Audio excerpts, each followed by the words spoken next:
The gimmick: prayer and fasting. There is increase in God. There are levels in the Spirit. We are all blessed with certain gifts and talents, but there are some gifts that can only be attained through prayer and fasting. There is no gimmick. Each of us have the option to go deeper. It's up to us to make the decision and do it. Prayer and fasting isn't just telling the flesh that the spirit is in control, but you are telling God that you are willing to fight against self in order to hear Him more clearly. You are sacrificing your own desires to share more time with Him. And because God truly loves you, He will reward you for it. Isn't He an awesome Father? He stands true to His word. He is a rewarder to them that diligently seek Him.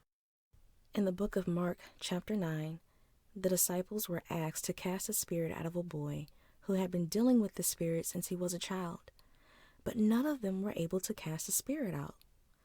So the child was brought to Jesus, and I'm sure that these disciples felt embarrassed, being called a disciple, walking and talking with Jesus on a daily basis, and being unable to perform. They were told they had the power to do things, so they assumed they didn't have to earn it.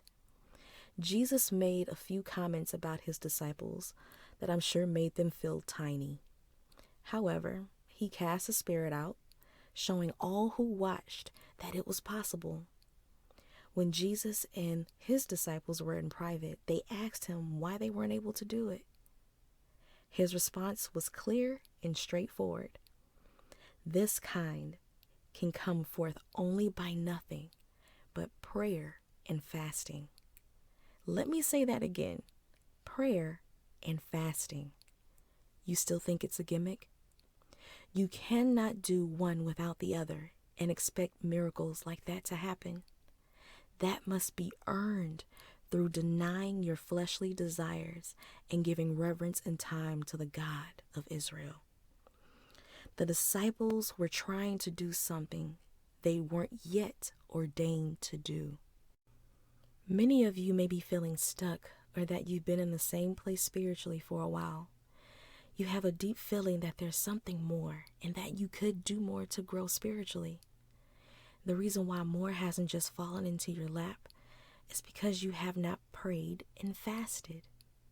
Prayer is something that you should be doing daily anyhow, and several times a day at that. Prayer does a lot. Let's not deny that.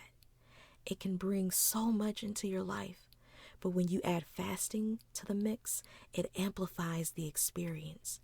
Fasting entails you denying or refraining from something that is innate, that may be difficult to give up, but you do it anyhow. Doing this shows God that you know that you are not enough.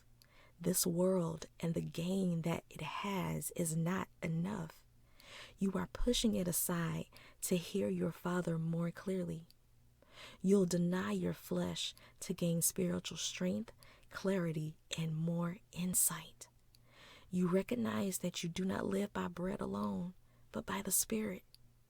In order to operate in a world full of spirits, we must be equipped to deal with those spiritual things. We cannot deal with them accordingly if we do not allow the Spirit to have an opportunity to operate, exercise, and grow. We must fast not just for want, but necessity. It is important that the believer do this. If you desire more of Him and the vastness of all He offers, it's simple. Do more. More is required of you. Oh, and by the way, after Jesus died and rose on the third day, His disciples went on to do some great things that only happened because of fasting and praying.